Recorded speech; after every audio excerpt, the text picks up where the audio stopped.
Hey, you guys have tuned into Tough Teens, and on this channel, we talk about the troubled teen industry, behavior modification schools, behavior modification programs, wilderness camps, and more.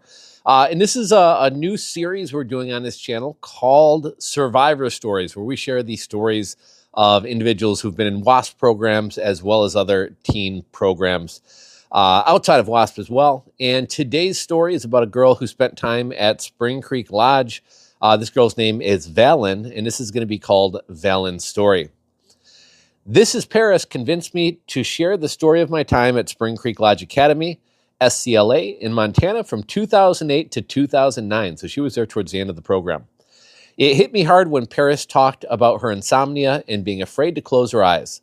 When I was 17, when I was abducted in the middle of the night, and I lived there for 14 months, I woke up to 7 cops, 2 large transporters, and my mom charging inside to take me away.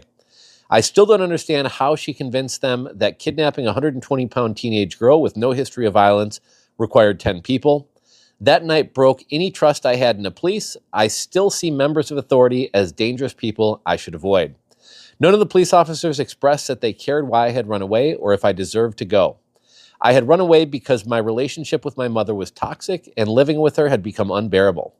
I had grown up in a traumatic environment and was sexually assaulted 3 times. The first time when I was only 14 years old. Shortly before I was taken, I suffered a late-stage miscarriage. Those experiences had a huge impact on me and my mental health. SCLA was not the right environment for me to process any of it. I came away from SCLA feeling a lot of shame, and that is why I haven't spoken up sooner. I struggled with insomnia since I was a child, but the PTSD-fueled nightmares didn't start until after I left Montana. Sometimes the nightmares lasted for weeks at a time, and I am too afraid to go to sleep. My nightmares are often still about being taken against my will. I close my eyes and I am wrongfully imprisoned, sometimes kidnapped, trapped, locked up, trying to escape, and always powerless. I try to convince people that I don't belong, but nothing I say makes any difference. Sometimes I get free and spend the rest of the dream running, hunted down, and caught. I have not spoken to my mother since early 2012, but she still stalks me in my nightmares. I believe SCLA is why I developed a fear of being incarcerated. I am terrified of losing my freedom, my privacy, and not being able to get medical care.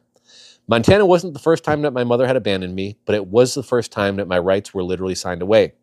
It was the first time I had been put into the care of people who were legally allowed to treat me any way they saw fit.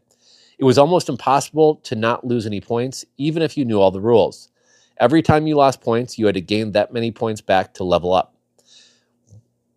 We had to fight for our spots in the pack. Eyes were always on you, measuring you against perfection. Being sent to Tranquility Bay in Jamaica and being put into isolation were threats used to silence our voices. We were on silence for a majority of the day, and we didn't have any say in what we wore, ate, or what medications were put into our bodies. If you tried to exert control, it resulted in consequences and set back your program. SCLA was a day-to-day thing, and I didn't realize until years later that I lived in a constant state of fear. I grew up experiencing a lot of freedom. Even though my home life sucked, I still had life outside the house. At SCLA, I had no choice who I lived with, and there was no time off.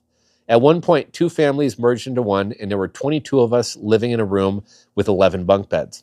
I was not alone in feeling hopeless, endlessness. SCLA wasn't like having a hard day at work and then getting to go home to your family.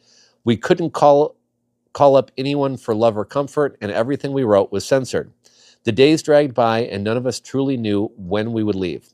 It was very lonely. The day I graduated, my mother popped some pills and had me drive the rental car to the airport a couple hours away.